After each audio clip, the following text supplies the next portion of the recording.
নমস্কার বন্ধুরা, আজকে যে বিষয়ে আলোচনা করব সেটা হলো, যদি আপনাকে কেউ অপমান করে তাহলে আপনার কি করা উচিত বা আপনি কি করবেন তা নিয়ে আজকের এই ভিডিওটি।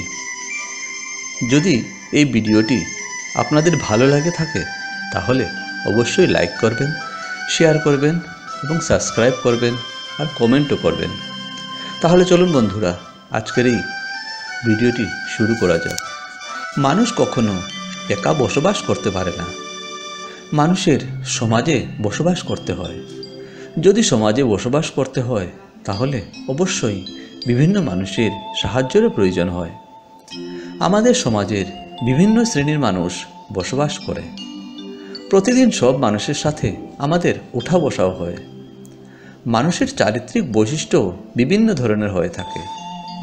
কারো আচরণ খুব বন্ধুত্বপূর্ণ, আবার কারো আচরণ খুব খারাপ বা তিক্ত। কিছু মানুষ আছে যারা কারণে অকারণে মানুষকে অপমান করতে খুব পছন্দ করে। এ ধরনের মানুষ সব সময় সবাইকে অপমান করে খুব আনন্দ উপভোগ করে। আবার সবার সামনে কাউকে অপমানিত করে ছোট করতেও খুব বেশি পছন্দ করে। এ ধরনের মানুষ থেকে কিভাবে নিজেকে বাঁচিয়ে চলবেন তা নিয়ে আজকের এই ভিডিওটি। যারা অপমান করে তাদের থেকে এড়িয়ে চলা সবচেয়ে সহজ সমাধান হলো তাদের সহচর্য এড়িয়ে চলা। কোনো ক্ষেত্রে তাদের সহচর্য এড়িয়ে চলা সম্ভব হয় না। সে হতে পারে আপনার পরিবারের কোনো সদস্য বা আপনার কাছের কেউ, বা কোনো অফিসের কর্মচারী বা আপনার একজন প্রিয় বন্ধু। অপমানকারী ব্যক্তি সবসময় নেগেটিভ মনের অধিকারী হয়। তারা অন্যকে ছোট করতে বা তুচ্ছ কোনো বিষয়ে অপমান করতে খুব বেশি পছন্দ করেন। কারো অগোচরে তার সমালোচনাও করেন। তারা সবসময় পিছনে সমালোচনা করতে খুব বেশি পছন্দ করেন। তারা এমনটি কেন করেন তা নিয়ে প্রশ্ন থাকে সকলেরই মনে। তাহলে চলুন প্রথমে জেনে নেই এই সম্পর্কে। মনোবিজ্ঞানীদের মতে মানুষ প্রধানত 4টি কারণে অপমান করেন। 1. নিরাপত্তাহীনতা।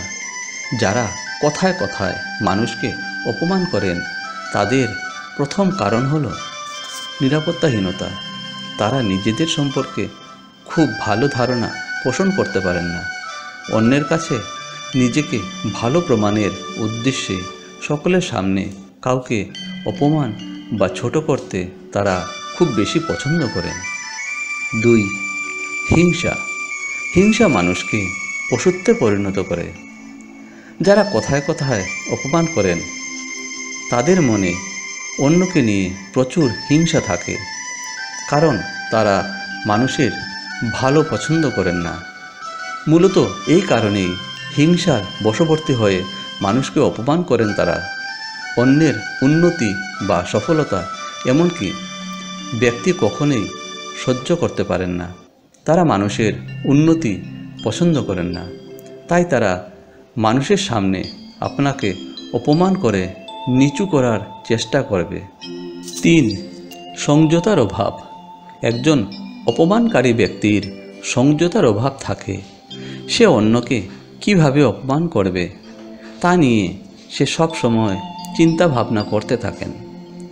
আপনি কোনো কাজে সফল হলে সে খোঁজে খোঁজে আপনার ভুল ত্রুটিগুলো বের করার চেষ্টা করবে।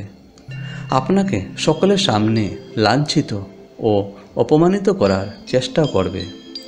এমন পরিস্থিতিতে উল্টো তাকে অপমান করতে মন চায়।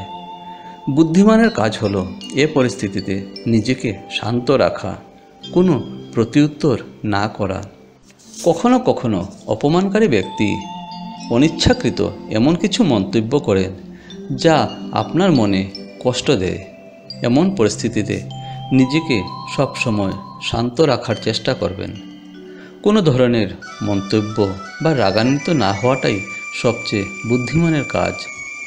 যারা অপমান করেন তারা চাইবেন অপর ব্যক্তিটি যেন তার হাসি ঠাট্টায় উত্তেজিত হয়ে সাড়া দেয়। এ কাজটি ভুলেও করবেন না। তাদের আনন্দের মূল কারণ আপনাকে রাগিয়ে উত্তেজিত করে তোলা। ধৈর্য সহকারে হাসি মুখে পরিস্থিতি সামলে নেবেন। অপমানকারী ব্যক্তির সামনে কখনো ভেঙে পড়বেন না বা মন খারাপও করবেন না। এতে সে ব্যক্তি বারবার আপনার দুর্বলতার সুযোগ নিতে চেষ্টা করবে। উত্তেজিত হওয়া মানেই আপনি তাকে নিজেই সুযোগ করে দিলেন বারবার অপমানিত করার। এছাড়াও আপনি এমন পরিস্থিতিতে কোনো রকম মন্তব্য, মুখের ভঙ্গি পরিবর্তন করবেন না।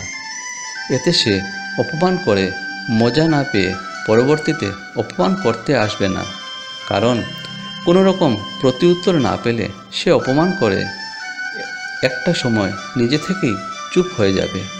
আবার এ ধরনের মানুষ থেকে নিজেকে রক্ষা করার উপায় হলো তার মন্তব্য শুনে মুচকি হেসে হাসি দিয়ে এখান থেকে চলে যাওয়া। তাকে বুঝিয়ে দিতে হবে যে আপনি তার কথায় কোনো পাত্তা দেননি। যদি অপমান সহ্য করার ক্ষমতা কম থাকে তাহলে এ পরিস্থিতি থেকে বেরিয়ে আসুন। উল্টো কখনো তাকে অপমান করবেন না, এতে ওই ব্যক্তির সাথে আপনার কোনো পার্থক্যই থাকবে না। থাকবে ছোটোখাটো কোনো ব্যাপারকে সিরিয়াসলি নেওয়াও যাবে না। অপমানকারী ব্যক্তি যদি আপনার কাছের কেউ না হয় তাহলে তাদের সঙ্গ একেবারে ত্যাগ করতে হবে। আর যদি সে ব্যক্তি আপনার আত্মীয় হয় তবে তাদের সাথে সব সময় একটা দূরত্ব বজায় রাখার চেষ্টা করবেন। এমন ধরনের মানুষগুলো যেন বুঝতে পারেন যেহেতু তারা আপনার ক্ষতি ও অমঙ্গল করতে চায়, তাই তাদের সঙ্গ থেকে দূরে থাকাই খুবই ভালো।